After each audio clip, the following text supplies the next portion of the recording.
ఉన్నారు. ఒకవేళ ఎవరి దాంట్లోనే వేస్తారేమో ఉండండి ఎత్తుదామని. ఎవరి దాంట్లో అసలు కేంద్ర ప్రభుత్వం ఇప్పటివరకు దాని మీద కౌంటరే వేయలే, రాష్ట్ర ప్రభుత్వాలు వేయలే. జగన్మోహన్ రెడ్డి వచ్చిన తర్వాత అది కూడా ఒక విచిత్రం, మీకు అందరికీ తెలుసు. సడన్గా ఒకరోజు ఆ వాయిదా రోజున అభిషేక్ సింగ్ గారు వచ్చాడు. అభిషేక్ సింగ్ గారు వచ్చాడంటే ఎవరి తరఫున వచ్చాడో కూడా అర్థం అవ్వాలి నాకు. ఆయన వచ్చి ఈ కేసు మూసేయండి, ఇన్నేళ్ళు అయిపోయాక ఏంటి కేసు, పండోరా బాక్స్ ఓపెన్ చేసినట్టు అవుతుంది, దేశం అంతా రకరకాల గొడవలు వచ్చేస్తాయి, ఈ కేసు మీద చర్చ అనవసరం. నాకు బాగా తెలుసు అతను అని చూపించి ఇతను కొంచెం ఇంకా ఇమోషన్స్ నుంచి బయటికి రాలేదు. అరుణ్ కుమార్ ఇంకా ఇమోషన్స్లో ఉన్నాడు అంటాడు. అంటే ఈయన ఎవరి తరఫున వచ్చాడు అని అడిగితే ఆంధ్రప్రదేశ్ గవర్నమెంట్ తరఫున, ఆంధ్రప్రదేశ్ గవర్నమెంట్ తరఫున వచ్చి ఈయన ఎలా మాట్లాడుతున్నాడు ఏంట్రా అని బయటకు వచ్చిన వెంటనే మీడియాతో మాట్లాడాను. ఇక్కడికి వచ్చి రాజమండ్రిలో ప్రెస్ మీట్ పెట్టాను. ఇక ఎంతకన్నా ఆంధ్రప్రదేశ్ గవర్నమెంట్ ఇలా చేస్తే జగన్మోహన్ రెడ్డి గారు సీఎం ఏంటండి ఇది ఇలా జరిగితే అని ఎక్కడ జరిగిందో మరి మిస్కమ్యూనికేషన్ అనుకోవాలి.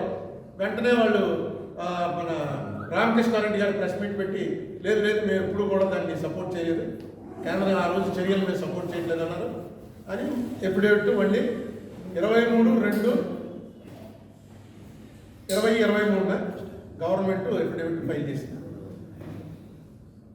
అంటే 23 అంటే ఇంకా ఏడాదిలో మళ్ళీ ఎలక్షన్లు వచ్చేస్తాయి. 3 ఏళ్ళు ఫైల్ చేయాలి. 23/2/2023 జవహర్ రెడ్డి గారు ఫైల్ చేశాడు. అంటే ఆయన పేరుతో వస్తుంది, రాష్ట్ర ప్రభుత్వం ఫైల్ చేసింది. ఇంకా నేను అనుకున్నాను నా బాధ్యత అయిపోయింది. ఎందుకంటే ఇలాంటి పెద్ద పెద్దవి ఆ స్థాయి అడ్వకేట్లు అక్కడ మాట్లాడితేనే సుప్రీంకోర్టులో దాని వాల్యూ ఉంటుంది. వికాస్ సింగ్ అని ఆ రోజున బార్ ప్రెసిడెంట్, చాలా లక్షలు తీసుకుంటాడు ఆయన ఫీజు. అలాంటి మనిషి వచ్చి ఫైల్ చేసాడు. ఫైల్ చేసేటప్పటికి అనుకున్నాం మేము, ఓహో అయిపోయింది రా బాబు, మన బాధ్యత అయిపోయింది. ఇంకా రాష్ట్ర ప్రభుత్వం కేంద్ర ప్రభుత్వం వచ్చి చెప్తారు, చెప్పిన దాని మీద జడ్జి గారు చెప్తారు అని చెప్పి అనుకున్నాం. కానీ తర్వాత మళ్ళీ ఆ శ్రద్ధ లేదు, రాష్ట్ర ప్రభుత్వం ఆ శ్రద్ధ చూపించాలి. తర్వాత ఎవరో ప్లేడర్ గారిని పెట్టారు, సీనియర్ ప్లేడర్ని, ఆయన వచ్చేవాడు కూర్చునేవాడు.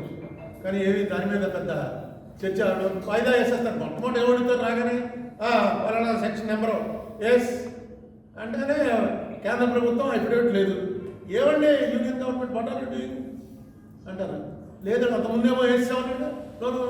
నేను ఒకసారి చెక్ చేసుకొస్తాను, నేను వేసేసామని అనుకున్నాను ఆ రోజు, సారీ మళ్ళీ వేస్తామంటాను వాయిదా. ఎవరు యువతలా అరుణ్ కుమార్. అరుణ్ కుమార్ అంటే ఎవరు? ఇక్కడైతే మన తెలుగుళ్ళు ఎవరికైనా నా పేరు మీద తెలుస్తుంది. ఢిల్లీలో సుప్రీంకోర్టులో అరుణ్ కుమార్ అంటే ఎవరికి తెలుస్తుంది? అప్పటికి మా అల్లంకి రమేష్ దాన్ని పట్టుకుని అలాగా బతికించి ఇప్పుడు దాకా బతికించి ఉంచాడు.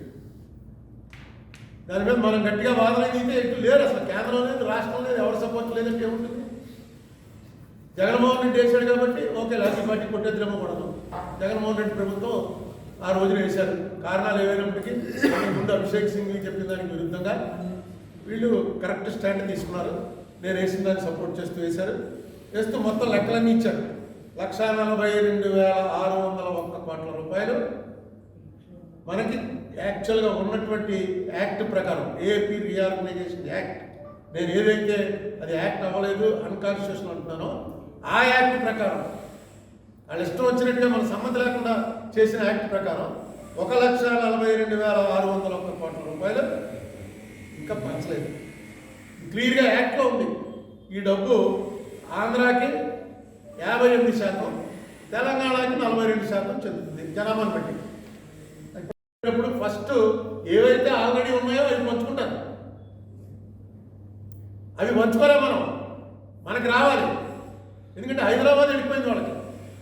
హైదరాబాదే మనకు ఆగిపట్టు, మొత్తం అంత ఇండస్ట్రీ హైదరాబాద్లోనే ఉంది, మొత్తం రెవెన్యూ అంతా హైదరాబాద్లో ఉంది. ఆ హైదరాబాద్ ఇచ్చేసారు. హైదరాబాద్ రెవెన్యూ ఏం చేయాలన్నది కూడా ఎక్కడ పెట్టలే, యాక్ట్లో లేదు అసలు. క్యాపిటల్ ఉన్నది వెళ్ళిపోతుడు, రాష్ట్ర విభజన జరిగింది ఇదే. ఎందుకంటే క్యాపిటల్ ప్రాంతంలో వాళ్ళు ఎప్పుడు మా రాష్ట్రం ఎడదీసేయండి అని చెప్పి అడగదు. ఇంకొక ప్రత్యేకమైన ఎప్పటి నుంచో దీనికి చరిత్ర ఉంది, పోరాటానికి ఏదో చేశారు, డివిజన్ చేశారు. నేను అడుగుతున్నది ఏంటంటే అన్కాన్స్టిట్యూషనల్గా చేసిన దాన్ని కరెక్ట్ చేయడానికి కాకపోతే ఇక పార్లమెంట్ ఎందుకు? ఇప్పుడు నేనేమి మళ్ళీ రాష్ట్రాలు కలిపేయండి, మీరు చేసిన తప్పు కాబట్టి మళ్ళీ 2-1 చేసేస్తున్నాం. అది కూడా ప్రేయర్ కూడా మార్చేశాను. 4/3/22 మార్చి 4 ప్రేయర్ కూడా మార్చాను. ఏమని ఫార్ములేట్ గైడ్ లైన్స్, ఇక ముందు ఎలా జరగాలి దాని మీద గైడ్ లైన్స్ ఫామ్ చేయండి. మాకు ఇవ్వాల్సిన డబ్బులు ఇవ్వట్లేదు వాళ్ళు, కేంద్రం ఇవ్వాలి, కేంద్రం ఇవ్వాల్సింది ఇవ్వని. అలాగే తెలంగాణ రాష్ట్రం నుంచి మనకి ఏం రావాలో దాన్ని ఇమీడియట్గా సెటిల్ చేయడానికి సుప్రీంకోర్టు ఏం చేస్తుందో చెప్పండి. ఇది మన ప్రేయర్ మార్చింది. దీని మీద కూడా వాళ్ళు ఏమనుకుంటారో వీళ్ళు ఏమనుకుంటారో అంటే అప్పుడే అన్ని ప్రభుత్వాలు అయిపోయి, తెలుగుదేశం రెండోసారి వచ్చేసింది, జగన్మోహన్ రెడ్డి ప్రభుత్వం అయిపోయింది. ఇప్పుడు ఎందుకు మళ్ళీ నాకు ఆశ ఏంటంటే పవన్ కళ్యాణ్ అనే మనిషి వచ్చి ప్రభుత్వంలో ఉన్నాడు. ఈ పవన్ కళ్యాణ్ గారు నాకు ఏ రకమైన పరిచయం లేదు. ఒకరోజు సడన్గా ఫోన్ చేశాడు. ఆయన ఫోన్ చేసి మాకు మధ్య పోని ఇరుపక్షాల వాళ్ళకి తెలిసిన పలానా ఫ్రెండ్ ఉంటాడా, పలానా అల్లుబాబి చెప్పుకుంటాడు, ఇలా కూడా ఏం లేదు. ఆయన అసలు పరిచయమే లేదు. నాకు చిరంజీవి గారి పరిచయం ఉంది కానీ పవన్ కళ్యాణ్ గారి పరిచయం లేదు. ఆయన ఎప్పుడు నేను చూడలేదు. ఒకరోజు సడన్గా మా ఇంటి దగ్గరికి మీరు అందరూ వచ్చేసారు. ఏంటంటే ఇప్పుడే పవన్ కళ్యాణ్ చెప్పాడండి టీవీలోనూ అరుణ్ కుమార్ని పిలుస్తున్నాడు, ఫ్యాక్ట్ ఫైండింగ్ కమిటీ చేస్తున్నాడని. అని నాకు అప్పుడు తెలియదు, ఎందుకంటే నేను టీవీ చూడలేదు. అప్పుడు సరే అని చెప్తే మళ్ళీ సాయంకాలం 7 గంటలకు అసలు పవన్ కళ్యాణ్ నన్ను పిలవనివాడు బాబు, అప్పుడు చెప్తాను మీకంటే పవన్ కళ్యాణ్ ఫోన్ చేశాడు. చేసి మిమ్మల్ని కలవడానికి రావాలి నేను అంటే, మీరు ఎందుకంటే రావటం, నేనే వస్తాను, నేను హైదరాబాద్ వస్తూనే ఉంటాను, నేను వచ్చినప్పుడు మీ దగ్గరికి వస్తాను. 7వ తారీఖున ఫోన్ చేశాడు ఆయన. 11వ తారీఖున కలిశానండి, హైదరాబాద్ వెళ్ళాను. 11వ ఆయన కలిశాను. 15వ తారీఖున మేమిద్దరమే కూర్చుని 2 గంటలు చర్చించుకున్న తర్వాత 16వ తారీఖున ఫ్యాక్ట్ ఫైండింగ్ అని చెప్పి ఒక కమిటీ వేసాడు. దాంట్లో ప్రధాన పాత్ర అంతా ఐఏఎస్ వాళ్ళకి ఇచ్చాడు. పొలిటీషియన్ నేను ఒక్కడే, అన్ని పార్టీలు పిలిచాడు, కానీ రాజకీయం నుంచి నన్ను ఒక్కడే ఆయన కూర్చోబెట్టుకున్నాడు వేదిక మీద.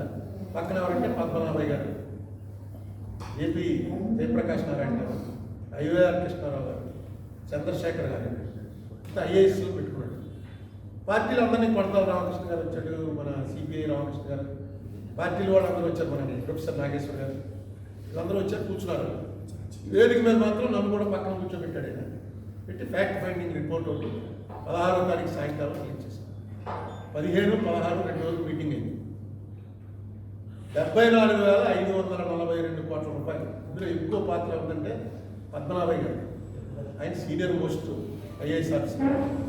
మీ తరం వాళ్ళకి తెలియకపోవచ్చు, కానీ మా తరం వాళ్ళకి ఆ టైంలో ఎక్కడ ఏ ఆపరేషన్ అన్నా కొంచెం క్రిటికల్ ఆపరేషన్ వచ్చిందంటే, అస్సాంలో గొడవలైనా, నార్త్ ఈస్ట్లో గొడవలైనా ఇమీడియట్గా ఎవరు ఆఫీసర్ వెళ్ళి సెటిల్ చేయగలవాడంటే ఈ పద్మనాభయ్య గారు. ఆయన మన జిల్లావాడే అనుకుంటే కూడా.